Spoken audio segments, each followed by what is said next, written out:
پہلے آپ بھائی کی ویڈیو دیکھیے۔ کیا عورت اور مرد کی نماز میں کوئی فرق ہے؟ پہلے آپ یہ ویڈیو دیکھیے۔ دونوں پیر اس طرح باہر نکلے ہوں گے، ٹھیک ہے، پیر کو دونوں باہر نکالنا ہے، آپ کی ہتھیلی اور آپ کے کلائی اور ہتھیلی کو اس طرح زمین پہ اس طرح بچھا دیں گے، پھر زمین پہ اس طرح بچ جانا چاہیے۔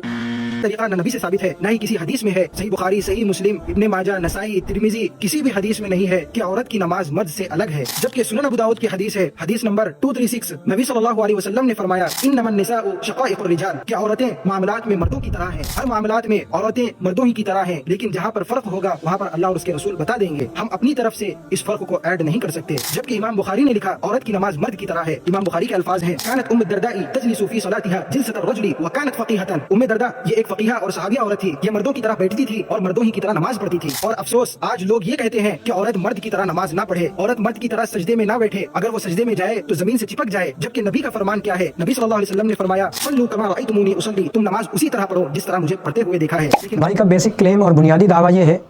کہ مرد عورت کی نماز میں کوئی فرق نہیں ہے۔ گویا یہ کہنا چاہتے ہیں کہ تکبیر تحریمہ سے لے کر سلام پھیرنے تک مرد عورت کی نماز میں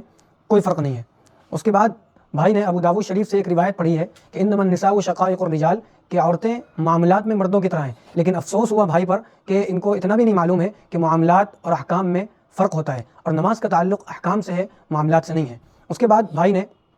امام بخاری رحمۃ اللہ علیہ کے حوالے سے ایک بات نقل کی کہ امام بخاری رحمۃ اللہ علیہ نے تاریخ صغیر میں حضرت ام درداء رضی اللہ تعالی عنہ کا عمل نقل فرمایا ہے کہ ام درداء رضی اللہ تعالی عنہ كانت تجلس في صلاتها جلسة الرجل، کہ ام درداء رضی اللہ تعالی عنہ نماز میں مردوں کی طرح بیٹھا کرتی تھی۔ اور پھر ساتھ میں انہوں نے امام بخاری رحمۃ اللہ علیہ کی جانب وہ بات منسوب کی جو امام بخاری نے کہی نہیں۔ امام بخاری رحمۃ اللہ علیہ کی جانب وہ بات منسوب کی کہ امام بخاری کہتے ہیں کہ مرد عورت کی نماز میں کوئی فرق نہیں ہے، اور پھر آگے مزید ایک بات ایڈ کی کہ حضرت ام درداء رضی اللہ تعالی عنہ کی مکمل نماز مردوں کی طرح ہوا کرتی تھی، یہ اپنی جانب سے انہوں نے ایڈ کی ہے۔ اس کے بعد بھائی نے ایک روایت پیش کی ہے کہ صلوا كما رأيتموني اصلي، نبی صلی اللہ علیہ وسلم نے فرمایا کہ نماز اس طرح پڑھو جس طرح مجھے پڑھتے ہوئے دیکھتے ہو۔